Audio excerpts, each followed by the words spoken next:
all the disciples of Sri Ramakrishna Paramahamsa, Narendranath or Vivekananda alone doubted the master and criticized any of his teachings that appeared irrational.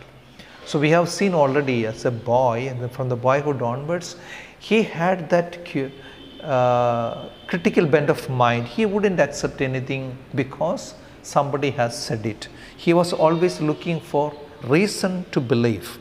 So here too, among all the disciples of Ramakrishna Paramahamsa, he alone stood out to criticize or critically evaluate the teachings of Ramakrishna Paramahamsa, and which appeared to him irrational. Firmly poised as he was in the knowledge of the highest truth, Sri Ramakrishna Paramahamsa, however, did not upset the intellectual outbursts of Narendranath. He rose equal to the occasion. He never asked Narendranath to abandon his reason. On the other hand, he enjoyed his criticisms and even encouraged him. He told him, "Test me as the money changers test their coins. You must not accept me until you have tested me thoroughly." So that was an encouragement for Narendranath, who had already that reason, and then Ramakrishna Paramahamsa encouraging him to test him as the money changers would test the coins to prove its validity or the genuineness. So you must not accept me until you have tested me thoroughly. Narendranath was bitterly against the doctrine of Advaita, Vedanta, which Sri Ramakrishna was eager to explain to him. The Advaita idea of the identity of the individual soul and the Supreme Self appeared to him as bizarre and blasphemous.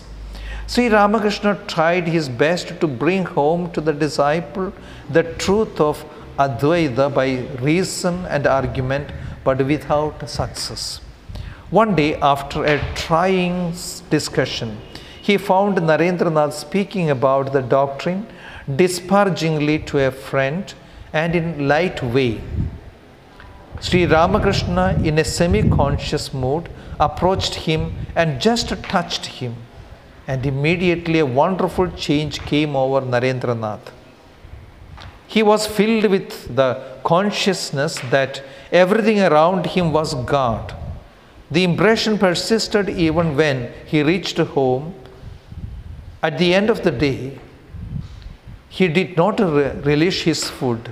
He ate too much or too little, to the consternation of his mother. He felt that the food, the materials, and server and he himself were all God. In the street, he did not feel like moving out of way of the swiftly moving cabs, thinking they were God himself. In the public park, he struck his head against the railing to see if they were real. This feeling lasted for many days. Henceforth, he could not deny the truth of Advaita. So that is an incident in his life showing that what happened when Sri Ramakrishna Paramahamsa was trying to explain the Advaita Vedanta philosophy, then Narendranath or Vivekananda refuting it to telling that it is totally false. So till he had an experience of that everything turns or becomes God. In 1884, Vishwanath Datta, Narendranath's father, suddenly passed away, plunging the whole family into grief and poverty. He was the only earning member of the family, and being a prodigal nature, he spent lavishly and left the family in debt. So this was what was happening or happened. Now, the earning member, the father left, then Narendranath had to look after the family. He was more interested in the studies or becoming a yogi already, or the verge of taking up renunciation. That was the bent of mind which Vivekananda had. Now, a bolt from the blue, suddenly his father died. So what he has to do, can only go from door to door seeking for some help. Everywhere the door was slammed in his Vivekananda's face. Friends turned into enemies in an instant. Creditors began knocking at the door. Temptations came. Two rich women made proposals to him to end his poverty, and he turned them down with scorn. Often he went without food so that others at home might have a better share. He was face to face with the realities, and the world appeared to him to be more the creation of a devil. Nevertheless, the disciple of Ramakrishna did not lose faith in God and the divine mercy. Every morning, taking his name, he got up and went in search of a job. One day, his devout mother overheard him and said bitterly, "Hush, you fool. You have been crying yourself hoarse for God from your childhood. What has he done for you?" Narendranath was stung to the quick and began doubting the existence of God. So here we can see the very initial God feeling he received from his own mother. Now from the same person he is receiving another challenge. Means from your younger days onwards you are crying so hoarse or so loud to God from your childhood. What has he done for you? He made your life only miserable. So see the stage of life now, and what has he done for you? So that question from the mother to hear, that made him all the more doubt the existence of God. One evening, after a whole day's fast, exposure to rain, Narendranath was returning home with tired limbs and jaded mind. Overpowered with exhaustion, he sat down on the outer plinth of a roadside house in a dazed condition. Various thoughts crowded his mind. He was too weak to drive them off and to concentrate on any particular thing. Suddenly he felt that by some divine power, the coverings of his soul were being removed one after another. His doubts regarding the coexistence of divine justice and mercy and the presence of misery in the creation of a benign providence were automatically solved. He felt completely refreshed and full of mental peace. He decided to become a monk, renouncing the world. He even fixed a date for it. Sri Ramakrishna came to Calcutta that day. Narendranath went to have his blessing and accompanied the master to Dakshineshwar. There, in a state of spiritual trance, Sri Ramakrishna began to sing a touching song which brought tears to the eyes of both. The meaning of the song was very clear, for it revealed that the master had known the disciples' decision even without being told of it. But Sri Ramakrishna Paramahamsa persuaded Narendranath to stay in the world as long as he himself lived. So the close relation between the Guru and the disciple, Ramakrishna Paramahamsa and Vivekananda. Vivekananda, on the advice of his professor, William Hastier, thought of just going and meeting this person just to satiate his quest for that thought whether anybody has seen God or can anyone explain to him about God. And that very first meeting he got so impressed by Sri Ramakrishna Paramahamsa that he becomes a disciple of him and a worthy disciple of him. So one instance to another leading him, and after the death of his father, the life of poverty at home that made the things all the more worse, and searching for job one after another, or going on asking for people to some help or the other, he was finding that the meaningless existence of his. However, one thing was very clear, that he never lost his faith totally in God. But to the question of his own mother, that from your childhood onwards you are crying to God for a help, and what has he done with you? Where is your God? And this type of questions which we also face when at the moment when we are faced with the tough times, we also begin to doubt the existence of God. But one evening, in one of his wanderings, in the sense going for a job, returning totally tired, and then suddenly something happens, and there he begins, or he feels refreshed after some time, the revelation, and there he decides that he is going to become a monk, leaving aside or renouncing the world and all that. So this was his private decision. He never told anybody. And as he made this decision, it was then that Ramakrishna Paramahamsa, he was coming to Calcutta. There, Narendranath or Vivekananda goes to meet him, and the meeting between the Guru and the disciple. And Narendranath or Vivekananda accompanies him to Dakshineshwar. There, in a trance, Sri Ramakrishna Paramahamsa sings a song, and which brought tears in the eyes of both of them. So that we can, and the meaning of the song was that Ramakrishna Paramahamsa knew about the decision of the boy or Narendranath already. Thus, with infinite patience, Sri Ramakrishna calmed the rebellious spirit of Narendranath and led him from doubt to certainty and from anguish of mind to spiritual bliss.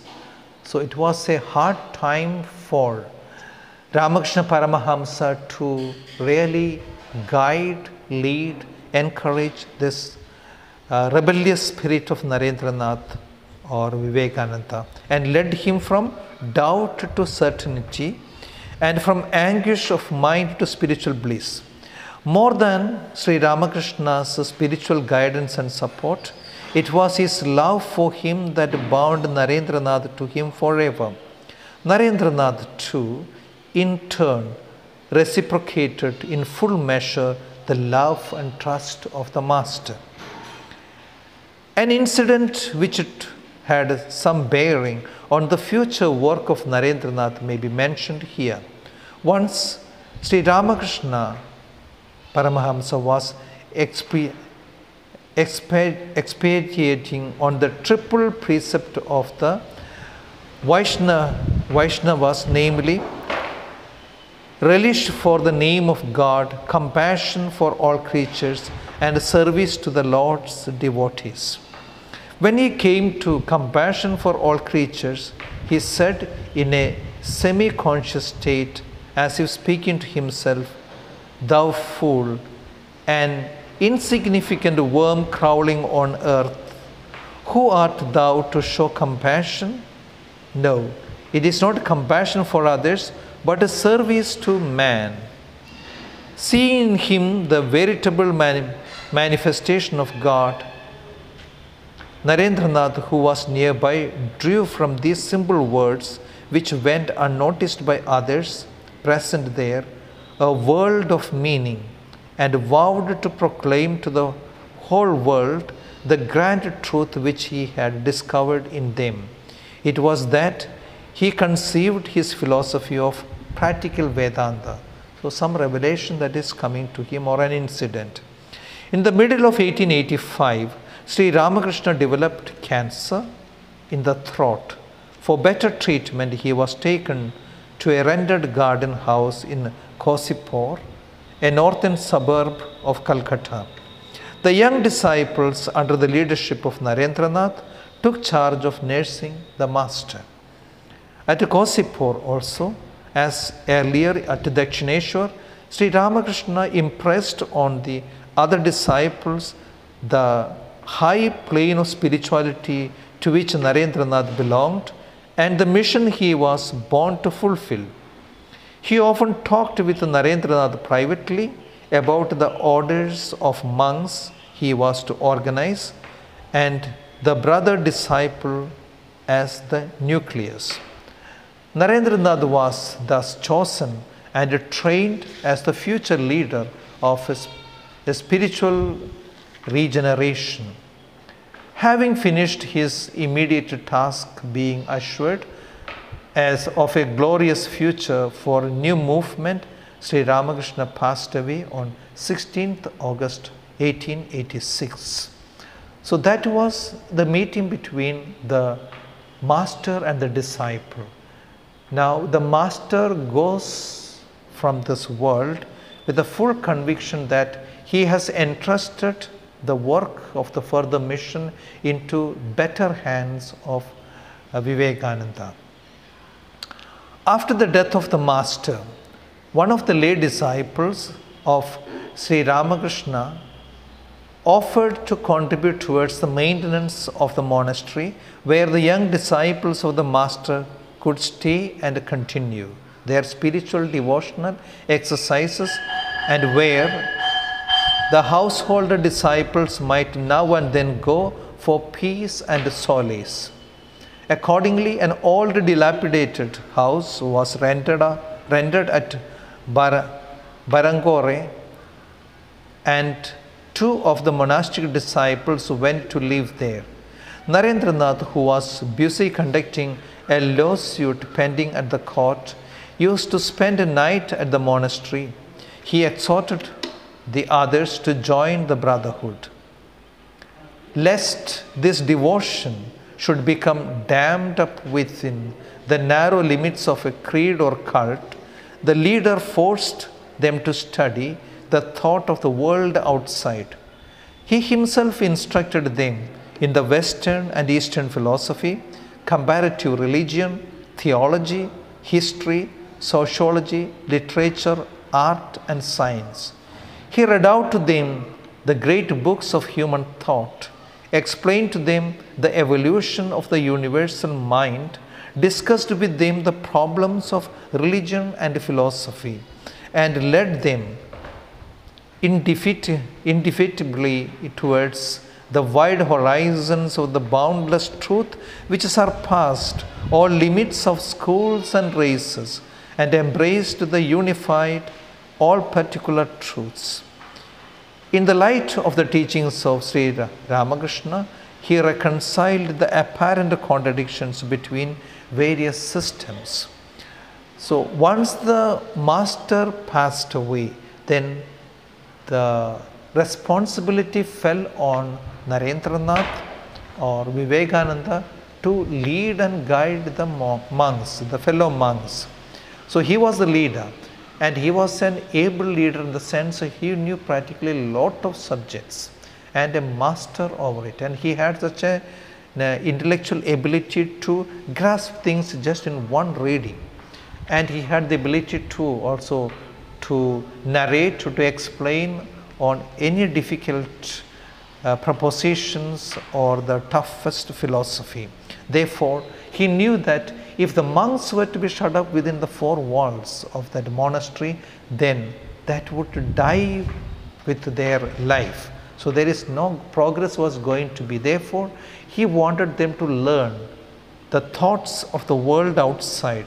So therefore, he himself instructed them on various subjects: the Western and Eastern philosophy, comparative religion, theology, history, sociology, literature, art, science, and then a lot of other informations were given to them, and then thus reconciling, or the great teaching of the Guru Ramakrishna Paramahamsa, he reconciled the apparent contradictions that were between the various systems. So that we see him, Vivekananda, in a new role now as the leader of the monks or the monastic life.